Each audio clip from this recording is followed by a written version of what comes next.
हरे कृष्णा। गजेंद्र मोक्ष श्लोक संख्या 28। नमो नमस्तोऽभ्यमसाह्यवेग शक्तित्रयायाखिलधिगुणाय प्रपन्नपालाय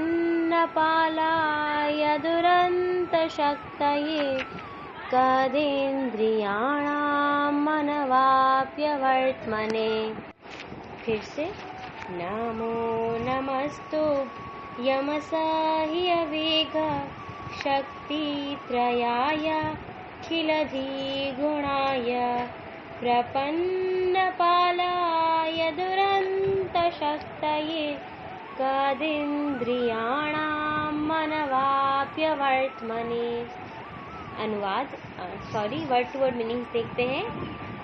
नम यानी कि नमस्कार करता हूँ। फिर से उन्होंने आगे बोला है गजेंद्र नमस्तु यानी कि फिर से नमस्कार करता हूँ। तुभ्यम तुमको, असह्य वेग यानी कि दुस्तर वेग, दुस्तर यानी कि जो अनबियरेबल, जिसको हम बर्दाश्त नहीं कर सकते हैं। तो यहाँ पे प्रभुपाद जी ने तात्पर्य में बताए हैं कि 3 प्रकार के दुस्तर वेग होते हैं।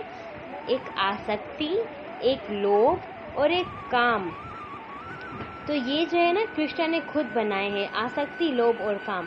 ये इन वेगों को पार कर पाना बहुत कठिन है। किन किन को? आसक्ति, लोभ और काम को।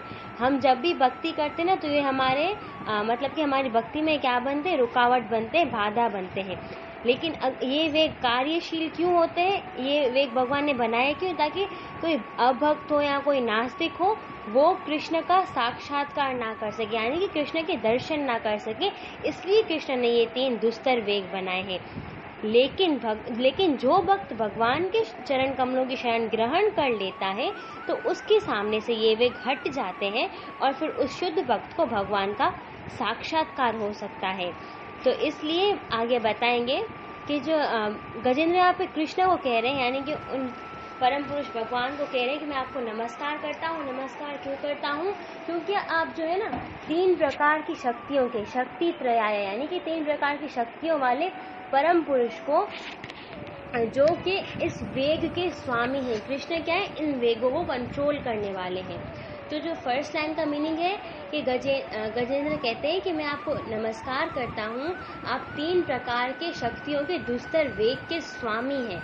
फिर आगे कहते हैं अखिल यानी कि ब्रह्मांड का, धी यानी कि बुद्धि के लिए। ट्रांसलेशन में बुद्धि का कोई एक्सप्लेन नहीं किया है, लेकिन तात्पर्य में बुद्धि का प्रभुपाद जी ने बताया है, वो मैं आप लोगों को आगे बताऊंगी।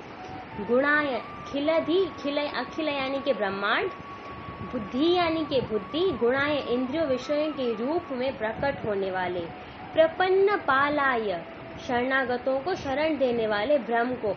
अब जो शुद्ध भक्त कृष्ण की शरण में जाते हैं फिर कृष्ण उनकी रक्षा करते हैं। दुरंत शक्ति, ये अब कृष्ण की जो शक्ति है दुर्जय शक्ति वाली, यानी कि उनकी शक्ति को कोई नहीं हरा सकता।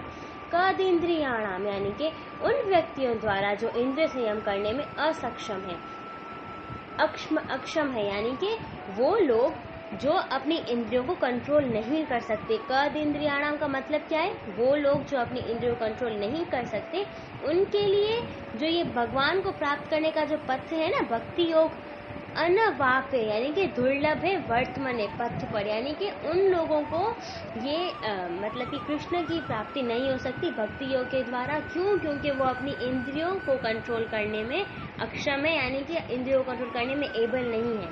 अब इसकी ट्रांसलेशन देखते हैं। हे प्रभु, आप 3 प्रकार की शक्तियों के दुस्तर वेग के स्वामी हैं। वेग कौन से बताए थे मैंने? आसक्ति, लोभ और काम। आप समस्त इंद्रियों के सुख के सागर हैं और शरणागतों की रक्षा करने वाले हैं। आप असीम शक्ति के मालिक हैं, किंतु जो व्यक्ति अपनी इंद्रियों को संयम करने में काबिल नहीं है, यानी कि वो योग्य नहीं है, तो वो आप तक नहीं पहुंच पाता। मैं आपको सादर नमस्कार करता हूँ।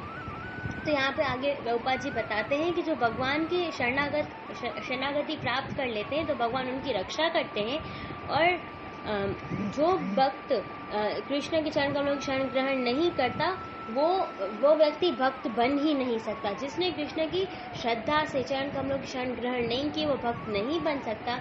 लेकिन जो शुद्ध भक्त बन जाता है तो भगवान उनको क्या करते हैं? एक दिव्य बुद्धि देते हैं। तेषाम सतयुक्तानां भजता प्रीति पूर्वकम। तो ये पूरा श्लोक गीता में बताया गया है। कृष्ण उनको दिव्य बुद्धि देते हैं, जिनसे उनको क्या प्राप्त होता है, भगवान का दिव्य धाम प्राप्त होता है। तो यहाँ पे तात्पर्य की लास्ट लाइन में लिखा हुआ है, तब भगवान भीतर से बुद्धि प्रदान करते हैं जिससे वह भगवत धाम वापस जा सकता है। हरे कृष्ण।